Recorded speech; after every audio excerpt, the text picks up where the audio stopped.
رزق حلال۔ زندگی گزارنے کے قوانین میں اہل و عیال کے لیے اچھی زندگی کا حصول اس میں شامل ہے۔ رحمت للعالمین کا ارشاد گرامی ہے، بندہ جب بوڑھے والدین کے لیے رزق حلال حاصل کرتا ہے تو دراصل وہ اللہ کی راہ پر ہوتا ہے۔ بچوں کی پرورش کے لیے محنت کرتا ہے، وہ بندہ بھی اللہ کی راہ میں ہے۔ اور جو اپنے لیے جد و جہد کرتا ہے کہ وہ دوسروں کے آگے ہاتھ نہ پھیلائے۔ اللہ تعالیٰ کو یہ بات پسند نہیں کہ آدمی ضروریات زندگی میں سستی اور کاہلی کا مظاہرہ کرے۔ قرآن کریم میں ایک واقعہ مذکور ہے جب حضرت عیسیٰ کے حواریوں نے حضرت عیسیٰ سے درخواست کی کہ دعا فرمائیں ہمارے لیے آسمان سے خوان نازل ہو۔ جواز یہ دیا کہ بغیر محنت کے کھانا مل جائے تو ہم عبادت پر پوری طرح توجہ دے سکیں گے اور معاش کی پریشانی نہیں ہوگی۔ حضرت عیسیٰ نے رب تعالیٰ سے دعا کی، اے ہمارے رب، اتار ہم پر خوان آسمان سے کہ وہ دن عید رہے، اور روزی دے ہم کو، اور تو بہترین رزق دینے والا ہے۔ خالق کائنات نے فرمایا، میں اتاروں گا وہ رزق تم پر، پھر جو کوئی تم میں ناشکری کرے گا تو میں اسے عذاب کروں گا۔ زندگی کے توازن کو برقرار رکھنا ضروری ہے۔ دوستو، آدمی 3 مراحل سے گزرتا ہے، اور وہ غیب سے آتا ہے، کچھ وقت یہاں گزارتا ہے اور پھر غیب میں لوٹ جاتا ہے۔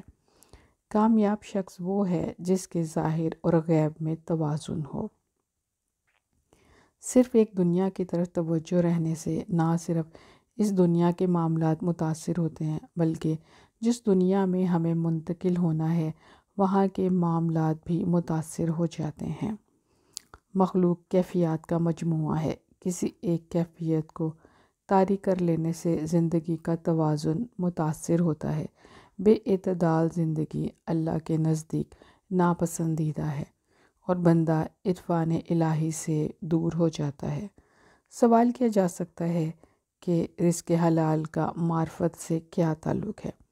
آئیے بات کو اس طرح سمجھتے ہیں کہ اللہ تعالیٰ فرماتے ہیں کہ رزق اور وسائل پانی سے تخلیق ہوئے ہیں، اور ہم نے ہر جاندار شے کو پانی سے پیدا کیا، اور بنا دیا تم کو زمین بچھونا اور آسمان عمارت، اور اتارا آسمان سے پانی، اور پھر نکالے اس سے میوے اور تمہارا کھانا۔